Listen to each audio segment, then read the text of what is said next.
Nessa semana nós lemos duas parashot juntas, Parashat Nitzavim, Parashat Vayelech, são parte do discurso final de Moshe Rabbeinu. Moshe está se despedindo do povo e preparando o povo para a entrada na terra de Israel.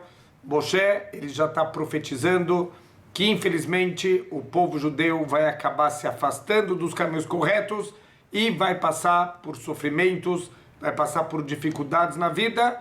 E assim está escrito na Parashá Vayelech, o Matzau Raot Rabot, e vão acontecer coisas ruins, Vetzarot, e sofrimentos, Ve'amar Bayom Ha'u, e você vai falar naquele dia, Aló Al-Kien Elokai Bekirbi, Matzauni Araot Ha'ele, será que não é porque Deus não está perto de mim que estão acontecendo essas coisas ruins comigo? Então, aqui tem uma pergunta óbvia. O versículo começou falando quando acontecerem coisas ruins e sofrimentos, mas de repente no final está falando só sobre coisas ruins. O sofrimento desapareceu aqui nesse versículo. O que esse passuco, o que esse versículo ele pode ensinar para a nossa vida? Fala para a gente o Rav Elazar Manshach que esse versículo tem uma base muito forte sobre emuná, sobre a nossa confiança em Deus. O que são coisas ruins e o que são sofrimentos? Qual é a diferença? Apesar de parecerem sinônimos, tem uma diferença muito grande entre esses dois conceitos. Coisas ruins, a gente sabe que na verdade não existe nada ruim, mas coisas ruins, a gente está falando sobre dificuldades, coisas que não estão no nosso controle, são coisas que Deus controla. Por exemplo, a pessoa vai sair com o carro e ele toma uma batida, a pessoa está andando na rua e ele escorrega e ele se machuca, são coisas desagradáveis que acontecem. Sofrimentos já é a forma como a pessoa vai reagir ao acontecimento. Por exemplo, no caso do carro que levou a batida, a pessoa ela fica mal, ela fica chateada, devia ter saído mais tarde, se eu saísse mais cedo eu não ia bater o carro, ou aquele que escorregou na rua, se eu tivesse tomado mais cuidado, se eu não tivesse pisado naquele lugar escorregadio, a pessoa fica mal porque aconteceu aquela coisa ruim, aquela coisa desagradável. Olha que incrível a diferença muito grande que tem. As coisas, entre aspas, ruins, as coisas desagradáveis estão no controle de Deus. A gente não pode mudar o que Deus ele está mandando aqui, porque ele está mandando com certo propósito. Agora, o sofrimento, que está escrito aqui nesse versículo, sobre sofrimento, isso depende da gente. Como eu vou reagir a uma situação que parece desagradável, parece alguma coisa ruim. Se eu tenho emuná, se eu confio em Deus, se eu sei que tudo que Ele faz é para o bem, e eu estou passando por uma dificuldade, significa essa dificuldade também é uma coisa positiva. Mas se a pessoa não tem emuná, se a pessoa não confia em Deus, ele vai ficar chateado, ele vai atribuir a causas naturais, se eu tivesse saído mais cedo ou mais tarde, se eu não tivesse feito isso, se eu tivesse feito aquilo, e esse sofrimento é desnecessário. Olha a diferença do começo do versículo e do final. Quando acontecerem essas coisas ruins e esses sofrimentos, e a pessoa se questionar, será que não é porque Deus está longe de mim? Quer dizer, Deus nunca está longe da gente, a gente às vezes está longe de Deus, às vezes a gente se desconecta dele.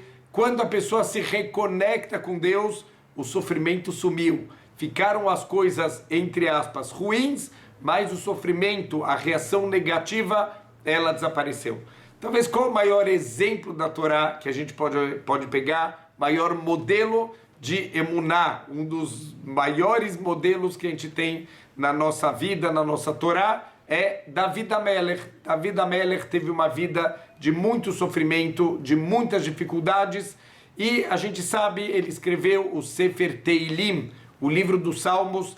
A gente usa muito o livro dos Salmos, Deus nos livre numa doença, Deus nos livre numa dificuldade, quando a gente quer muito uma coisa, a gente reza o Teilim, a gente junta grupos de amigos, a gente faz tenta fechar um livro de Teilim, todo mundo rezando junto. A gente conhece histórias milagrosas, pessoas que fizeram Teilim e o doente ele se recupera, a pessoa acidentada, Baruch Hashem, melhora, a pessoa consegue casar, a pessoa consegue o emprego que ela estava procurando tanto. Teilim parece que é milagroso. Qual é a força que está por trás de Teilim? Se eu olhar para a vida de David HaMelech, David HaMelech teve uma vida muito difícil, com muitas coisas, entre aspas, ruins. Ele teve dificuldades, ele perdeu filhos, filhos perseguiram ele, ele foi perseguido por Shaul HaMelech, ele teve uma vida com muito sofrimento, com muita dificuldade, e ele deveria ter escrito um livro de lamentações, um livro de reclamações do que estava acontecendo na vida dele, mas ele escreveu o Sefer Teilim. O que é o Sefer Teilim? Um livro de louvores para Deus, um livro de agradecimentos para Deus.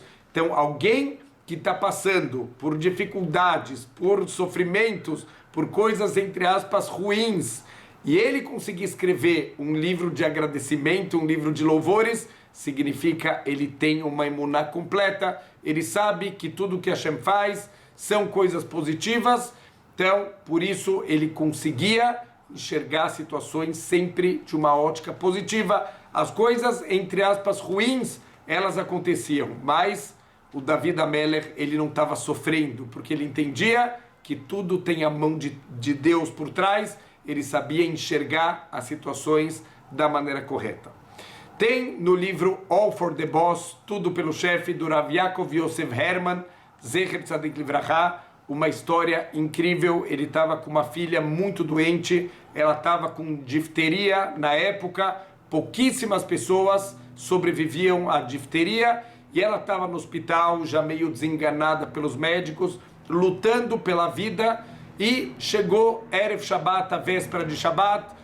O Rav Yaakov Yosef Herman, ele sempre tinha convidados no Shabbat, porque quando ele era jovem, ele tinha ido passar, ele ficou, os pais dele tiveram que viajar, deixaram ele na casa de alguns parentes. Os parentes, quando os pais dele foram embora, quiseram cobrar dinheiro dele para ele passar o Shabbat. Ele ficou tão magoado, tão chateado, que ele fugiu da casa que ele estava, e ele passou o Shabbat no banco de uma praça, sem nada para se cobrir, sem nenhuma comida, passou fome, passou frio, e ele fez uma promessa, que do momento que ele casasse, ele tivesse a casa dele, a família dele, nunca mais um Yehudi ia passar o que ele passou, ia ficar sem um lugar para Shabbat. Então a casa dele era aberta para as pessoas, muitos pobres, pessoas que precisavam, sabiam que tem na casa dele um lugar com comida quente, um lugar para se proteger da chuva, do frio.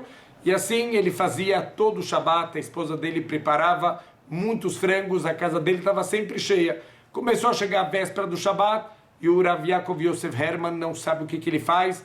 Ele fica com a filha no hospital, ele vai para casa, ele faz o Shabbat, ele não sabe o que fazer, e ele decide que pelo mérito de receber convidados no Shabbat, isso vai salvar a filha dele.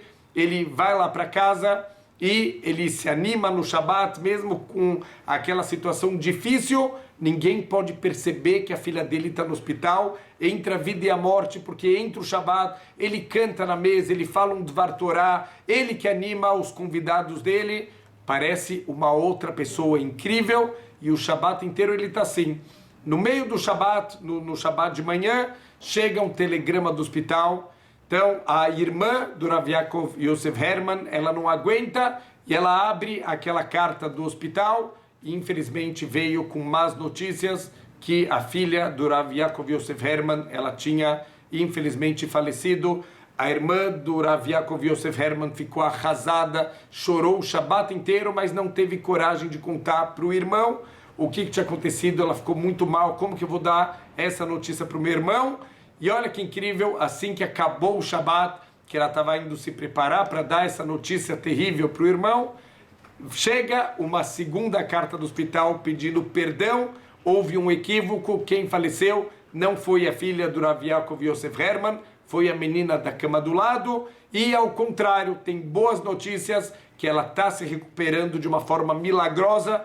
no Shabat teve uma virada da situação dela e poucos dias depois ela estava em casa sã e salva. Olha que incrível, coisas difíceis, coisas duras, isso está nas mãos de Hashem, isso não está nas nossas mãos.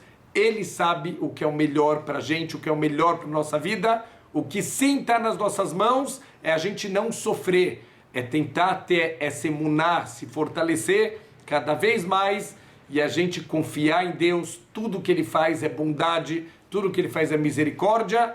Se a gente tiver essa certeza no coração, podem até acontecer coisas difíceis e dolorosas, mas sofrimento a gente vai garantir que a gente nunca vai ter na vida. Shabbat Shalom.